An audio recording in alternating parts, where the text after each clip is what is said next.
And we're back in the car, not driving, like we never left. Welcome to the Confessions of a Not So Dangerous Mind podcast. I'd like to thank you all for spending some of your Monday afternoon here with me in New York. But once again, we're going to skip past all that promotional jazz and get right to the guts of the episode. Believe it or not, faithful viewers, faithful listeners, today marks 26 years since the release of The Matrix, a film that had been teased for quite some time, and there was a lot of advance buzz that wasn't necessarily that great, but not for the reason that you would normally think. Because often when, even going back to the 90s, before everything, and I mean everything, was on the internet seconds after information was parsed in one corner of the galaxy, to nowadays, within a couple of minutes, everybody knows about it. But back in the 90s, advance buzz usually meant there may have been people from studios, people who were aware of test screenings, websites of the day, such as Harry Knowles' legendary Ain't It Cool News, where he had various friends with ins in the business who knew of test screenings, and word would leak out, such and such a movie is going to be great, such and such a movie is in big trouble. The Matrix was different, because there were a lot of people who had read the script and loved it. But when Keanu Reeves was cast as Mr. Anderson, when Keanu was cast as Thomas Anderson / Neo, a lot of people thought that, well, now the film is going to suck. Why did they cast Keanu? What are they doing? This is a perfect role for Will Smith or some other, let's say, 30-ish looking actor from that era. But there was a lot of chatter on Ain't It Cool News that this is a mistake. This reads brilliantly. This has a chance to be one of the all-time sci-fi action movies. And they had to go and cast Keanu Reeves. Now, many of them were fans of Keanu Reeves. But something that I certainly agree on and agree with is that Keanu in certain roles is magic. But in other roles, he's a little bit lost at sea. Because he's within a narrow range. He's not an actor with a tremendous amount of range. You want to mention famous and iconic actors like Gary Cooper or Clint Eastwood or John Wayne. There were certain kinds of roles that those particular guys, no thank you. You don't want to see it. And the perception was that this was that kind of role. So the buzz was more, we don't know about this casting. We love Keanu, but I don't know about this. But then when people actually saw the film, holy shit. Now, I don't have any connection to this. The tenuous piece, I refuse to see the film in theaters. Now, this is really pathetic and childish, but I refuse to see the film in theaters because again, this is 26, 27 years ago. This may have even been as far back as 1996, but I almost got signed by the literary agency that had the Wachowskis were part of this literary agency. At least they were in the 90s. I don't know about what they did. They probably went to CAA or Morris or ICM afterwards. But this particular literary agency that I nearly got signed by sold The Matrix, the screenplay, for a shit ton of money. And I don't know, I was a little bit salty. And even as people were telling me when the film came out, and the reviews were mostly very solid, I feel like it should have gotten even better reviews than it did. There are certain critics that thought the action was great, but to me, any critic who says about The Matrix, the action is great, but it's all style, no substance, bullshit. There is a lot going on in this movie. This film takes into account memory, existence, history of mankind, and the notion, which was also brought up in films such as Dark City and Blade Runner, we tend to accept the reality with which we're presented. There are things that we will always question, but unfortunately there are things we should question that we often don't. This is a movie, The Matrix, that is a treat for the eyes, a treat for the heart, a treat for all the senses, but also a treat for the mind. And so The fact that it's not even in the 90s, it's probably in the mid 80s, the low to mid 80s. I just think a lot of critics objected to the wall-to-wall carpet of violence that the world of The Matrix presents us with. But once I got over my own ridiculousness of me circa age 25, I don't want to see it, like little baby.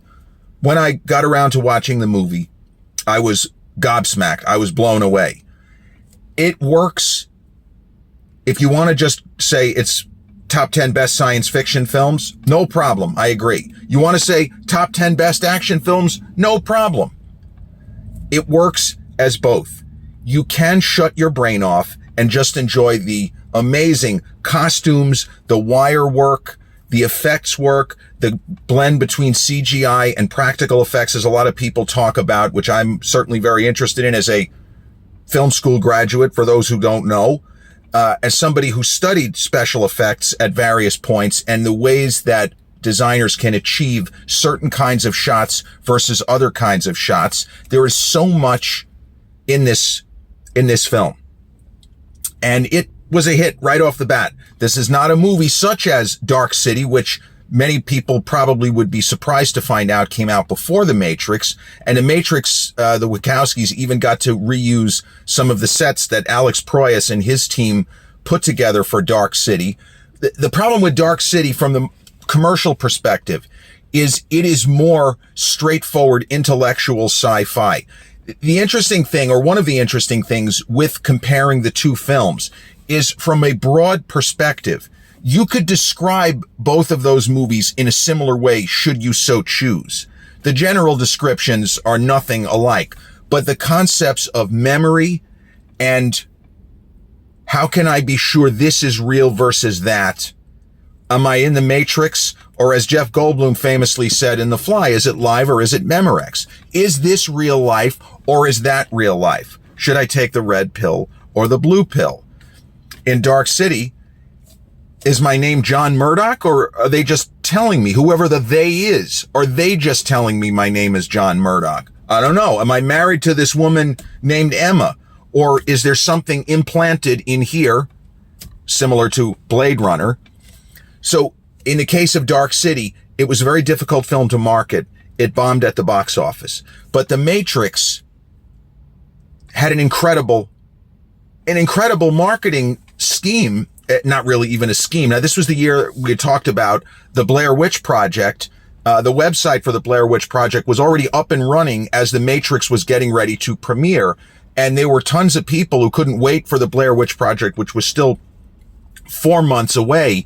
But people believed that that's a movie about 3 student filmmakers who end up dead, that it's a snuff film. The incredible way that The Matrix was marketed is they got people's interest. They made people want to see it. But if you go back and you watch the early trailers, they don't give anything of importance away. They simply tease alternate world, battles between, is it aliens? Is it computers? Is there a machine world? They figured out how to market that film, how to get as many fannies in seats opening weekend as possible. And this was not one of those trailers where all of the major action beats are spoiled by the trailer. And you can kind of count in certain films, whether it was the original Mission Impossible in 96, whether it was The Rock, and I don't mean Dwayne Johnson, but Sean Connery, Nicolas Cage, Ed Harris, where you can count the number of large-scale action sequences in the trailer. One of the best scenes for me in the movie The Matrix is when Neo is captured early in the film, and we don't know what's going on here and what's the story with these agents. Are they FBI, CIA, NSA, which alphabet soup? And it turns out it has nothing to do with any of that. And that whole sequence, nothing from that was in any of the trailers. Nothing.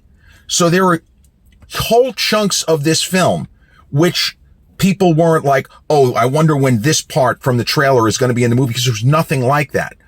Everything felt new and fresh and vibrant. And that was the first thing that struck me when I rented the movie on DVD. I could not believe how much of it felt like I've never seen anything like this before. And yeah, I would have said, well, there's a couple of elements from Dark City, but this worked as its own film. Neither one, although they could have both been in pre-production at the same time. Neither one took anything from the other. I don't even think they took inspiration. And other than the use of the sets, The Matrix, the screenplay was completed way before anybody had heard of, Dark City, and Alex Proyas getting an incredible cast, including Kiefer Sutherland and William Hurt and Jennifer Connelly together to make that film. So The Matrix does almost take the form in a science fiction sort of way. It has a little bit of a Rocky formula, as wacky as that might sound, but the idea of an underdog and people believing that this underdog is more than an underdog, that he actually has the chops to get to the top. He has more than anybody thinks. And you think about another reason why the casting of Keanu was so ingenious when the people were just scratching their head. And Will Smith, to be fair, he was offered the role first, but as he put it, number one, he said, I would have ruined it. I think that Will was just being, he was trying to be magnanimous when he said he would ruin it. He wouldn't say he would ruin it. It was a great script is a great script. But the way that Will told the story, and you could find this, there's a number of interviews where he goes into it. He didn't see a script. Will did not read a script and turn it down. His people didn't read a script. What happened was his team, I think it's Overbrook Entertainment even back then. This would have been right around the time that he unfortunately ended up doing Wild Wild West. But he was coming off the enormous dual successes of Independence Day after Bad Boys, which, spoiler alert, Bad Boys series, none of them are any good. I'm sorry. They're all bad as far as I'm concerned. The first one was second one, no good. Third one, no good. They just don't work. And normally I like movies where shit gets blown up real good. But when Will's people, were pitched, they liked it. And they pitched it to Will. They didn't have a script. They simply had a story concept. And if Will had spark to it, he would have gone in for a meeting and they would have offered him the role. He wasn't going to have to audition. It wasn't that sort of thing. But Will said, I didn't get it. And they explained it to me enough times. We weren't in a rush, but they pitched the concept at me enough times. I just didn't get it. And I, meaning Will, couldn't visualize how this would work. And so I said, you know what? I don't think this is for me. But the casting of Keanu, the fact that people would say to themselves, how could he be the one? Him? This is Bill and Ted here. I'm Johnny Utah and I am an FBI agent. How could he be the savior of mankind? This guy? No chance. So that's where you get into the surprise. And it works because Keanu's acting style, he just comes across like, he's a nice looking guy, but he comes across like a little bit of a dunderhead and a bubblehead. And in the world of this film, I think Thomas Anderson is quite clearly supposed to be neurodivergent. He knows which end is up as far as computers and hacking and programming, but the rest of his life, he seems to be having trouble tying his shoes, metaphorically speaking. Will Smith is too much of an alpha, was too much of an alpha. It's not a criticism. I think the movie still would have worked with Will, and there was even some talk, and you may have seen this, if they're going to do another Matrix movie, Matrix 5, man, you could go with a variant, a different, kind of a multiverse where you have Neo, a Will Smith Neo. That I would sign up for. Who's the man now? Because I always imagine Will Smith screaming at Agent Smith, who's the man now, as he beats him to a pulp, computer versus computer or simulation situation there. Yeah, who's the man? Oh, hell no. I mean, that would have been comic gold, although I don't think they were trying to make a comedy out of it, but Will Smith screaming, who's the man now, as he beats the crap out of Hugo Weaving's or even Jonathan Goff. I'd sign up for that. That would be an absolute riot. But the way The Matrix hit audiences, this was not a film that had just good word of mouth. Going back to, the early spring of 1999, and I understand that much of my perception of things is based on word of mouth and people telling me stuff that maybe I missed. I guess it's not that unusual. Nowadays, it's a little bit less unusual with social media informing so much, good, bad, and ugly. But the number of people at the gym who told me, why haven't you seen it? Some variation on that. I didn't want to explain my ridiculous problem. But enough people said, this is maybe the best movie I've ever seen. This is incredible. I think this is better than any of Arnold's action movies, except maybe Terminator 2. You won't believe some of the effects work, what they do. Everybody who told me they saw it, I would say the lowest score was 9 out of 10. And it doesn't happen often that you have a story, yes, with certain elements that are common, because there are only so many different kinds of stories. It's not always about something completely groundbreaking and inventive. It's how you tell it. It's not what the story's about necessarily, but how it goes about itself. And The Matrix grossed more than 470 million 26 years ago. And right away, although you could look at it and say, well, this is a standalone, because the screenplay, I don't know if the original script which sold had it's not really an open ending. That's not a spoiler, but seeing The Matrix, you wouldn't automatically say, excuse me, oh, there's for sure going to be a sequel. Sometimes it just kind of goes that way because commerce, art, the marketplace, capitalism, Hollywood demands that if you have a potential cash cow, you try to milk it.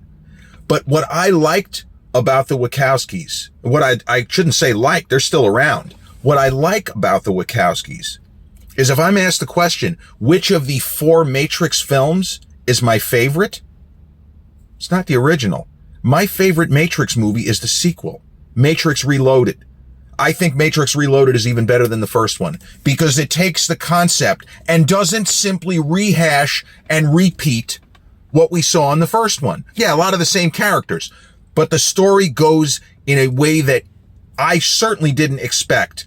And the fight sequences to me are even better because they figured out more ways to blend the wire work with CGI. And Matrix Reloaded asks you even more questions that don't really have answers. It challenges you even greater. And, Lambert Wilson as the Merovingian, what a great fucking character. What a great character. And Monica Bellucci as Persephone, unbelievable. The scenes that she has with Keanu and also Carrie-Anne Moss, if I don't do what you say, she can kill me. And Carrie-Anne Moss is like, oh yeah. Great stuff. I didn't love Matrix Revolutions. The third one I thought was a miss. But Matrix Resurrections, I really liked. And I'm part of the group of people, we remember that it was on streaming, that HBO Max at the time, they did the day and date thing where the film literally landed on streaming at 3:30 or 4 o'clock in the morning, New York time. I was up, I was at home, I was on my elliptical, and I watched it at that ridiculous, ungodly hour. But before COVID, I used to get to the gym at 4 a.m. I was getting to Bev's gym at 3:55 a.m. Monday to Friday, waking up at 4:30, no big deal. Piece of cake, old hat. But I really liked Matrix Resurrections. It didn't bother me. Yes, I was a little bit upset when we all learned, probably at the same time, that Lawrence Fishburne was not going to be, he wasn't going to be in the movie, was not going to be playing Morpheus again.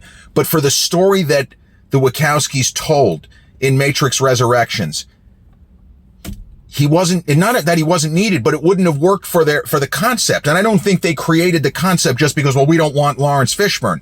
They had ideas and they went with them. And the sort of different iteration of Morpheus, as played by Yahya Abdel-Mateen, he's fantastic. I mean, what a great actor. He pivoted from the Candyman, sequel. It's not, it was mistakenly talked about as if it was a reboot, but it was a direct sequel to the original Candyman. Just pretend Candyman 2 and 3 didn't exist. They're somewhere in the ether. They're apocryphal movies. They don't really, like Star Trek 5. Yeah, it's not canon. Pretend that Candyman 2 and 3 aren't canon, and it's just Candyman 1992 and Candyman 2021. But Yahya Abdel-Mateen in that film as Morpheus just hits a home run. What an amazing screen actor that guy is. The original Matrix, though, is a film with enormous rewatchability. When I think of movies Well, the first one and the second one. I would say the first two, the rewatchability factor is through the roof. I would say that I have seen the second one at least 15 times start to finish. It shouldn't be a comfort movie, but somehow it is. The Matrix, though, I've seen the original at least a dozen times. And it didn't slowly, win me over. Within 10 minutes of seeing the first one for the first time, I was like, man, what the hell was I doing? Why didn't I see this in theaters? I saw Dark City in theaters twice. I loved it. I was kind of upset that bombed at the box office, but that was a movie, unlike The Matrix, it would have been very difficult. How would they have done a sequel if that had been a huge hit? I don't know what process they could have used, but, that's neither here nor there. I know The Matrix was on Max, because it was Warner Brothers Discovery, but I don't think that it's on Max now, but it's been on, Amazon Prime streaming free. It's been on Tubi. You should be able to find it for free somewhere if you haven't seen it. And I can't imagine if you're this far into an episode of a movie-themed podcast that you haven't seen The Matrix. But every once in a while you go onto YouTube and you'll see movie reactors, young people who are seeing a lot of the great films for the first time. And I absolutely consider the first two to be 9.5 out of 10 or 10 out of 10. But The Matrix in particular, because it was a trailblazing, groundbreaking from a conceptual standpoint and in the way they were able to execute the wire work. And it looked believable because the actors really underwent training. They didn't want to use stunt people. As little as possible, they wanted to use stunt people. When you see Keanu Reeves fighting Lawrence Fishburne, it's really Keanu Reeves and Lawrence Fishburne. They didn't have like CGI different faces, and I guess you could have done that, but they didn't do that. They did intensive training. The actors didn't just pick up a paycheck. Not that there's anything wrong with that, but they worked their tails off to make it as believable and realistic as possible. Ironically, they're in a science fiction film about a simulated reality, and they're trying to make it as realistic as possible. Like the ironies are all about you and all around you, right? And I love Keanu's performance. I love the way he rises, where he starts to believe, if you want to throw a Balboa reference, but he starts to believe. He's not just going to get killed by Agent Smith in Hand to Hand. I can beat this guy. Fuck that. And the kind of I can beat this guy, fuck that, is also the incredible moment when, spoiler alert, Lawrence Fishburne, almost in shock that he's been right, apparently, at least in the first movie, when he goes, he is the one. And there you go. The movie builds to something that seems absurd. It seems completely unreachable because it's Keanu Reeves, because it's Bill and Ted, because it's Johnny Utah, and he is an FBI agent. And that's part of the beauty of it. The casting could not have been better. Carrie-Anne Moss, what an amazing turn as Trinity. Incredible. Lawrence Fishburne as Morpheus, magnificent. Could not have cast that film any better. And it is a great movie with, as I said, the very high rewatchability factor. And it's the kind of film that I enjoy enough where if somebody I know in my circle hasn't seen it, I'd be more than happy to watch it with them. Because why not?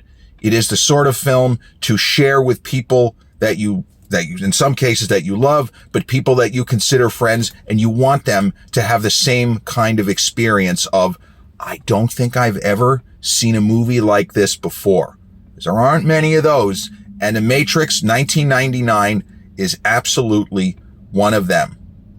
On this day, March 31st, 1999, the Wachowski brothers, well, at the time, now they're the Wachowskis. Not that there's anything wrong with that, right? But they used to be known as the Wachowski brothers when they did movies like Bound with Gina Gershon. Damn, I forgot about Bound with Gina Gershon and Jennifer Tilly. What an incredible heist film. But yeah, it was Larry and Andy Wachowski, and I apologize. I think Larry is now Lana, and I don't remember. I apologize again. But they are geniuses.